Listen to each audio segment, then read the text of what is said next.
Lokrashtra news network, जनसामान्यांचा बुलंद आवाज। तेलंगणाचे मुख्यमंत्री अनुमुल्ला रेवंत रेड्डी यांच्या हस्ते वंजारी भवनाचं दिमागदार सोहळ्यात लोकार्पण।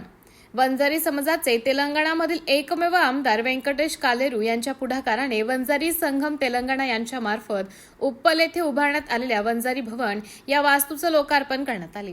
दिवसभर सुरू असलेल्या विविध कार्यक्रमांना मान्यवरांनी भेट दिली। यावेळी बीसी पिछड़ा वर्ग कल्याण मंत्री पोन्नम प्रभाकर, तेलंगणा विधानसभेचे अध्यक्ष गद्दाम प्रसाद कुमार, उप्पल विधानसभा आमदार बंडारी लक्ष्मा रेड्डी, माजी केंद्रीय अर्थ राज्य मंत्री डॉक्टर भागवत कराड, माजी आमदार तथा राष्ट्रीय अध्यक्ष वंजारी सेवा संघ गोविंदा अण्णा केंद्रे, संस्थापक अध्यक्ष राहुल जाधवर, राष्ट्रीय महासचिव रामोजी कालेरू, राष्ट्रीय उपाध्यक्ष बबनराव खाडे गुजरात, प्रदेश अध्यक्ष महाराष्ट्र मानसिंगराव माळवे, प्रदेश अध्यक्ष राजस्थान गोविंदराम वंजारा, प्रदेश उपाध्यक्ष महाराष्ट्र किसनराव नागरे, गोपीनाथ वाघ, श्री ढाकणे, अरविंद वंजारा, महेश तांदळे यांच्यासह महाराष्ट्र, राजस्थान, गुजरात, तेलंगणा, विविध राज्यातील सामाजिक राजकीय पक्षांचे नेते, पदाधिकारी, कार्यकर्ते व वंजारी समाज बंधू भगिनी यावेळी उपस्थित होते।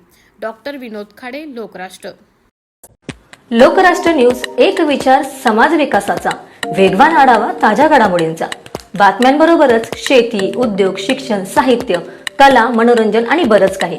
जनतेच्या सर्वांगीण विकासासाठी सदैव तत्पर असणारं, तुमचं आमचं आपलंसं वाटणारं लोकराष्ट्र न्यूज एजन्सीचं परिपूर्ण news channel Lokrashtra news network like करा, सबस्क्राईब करा आणि हो, शेअर करायला विसरू नका।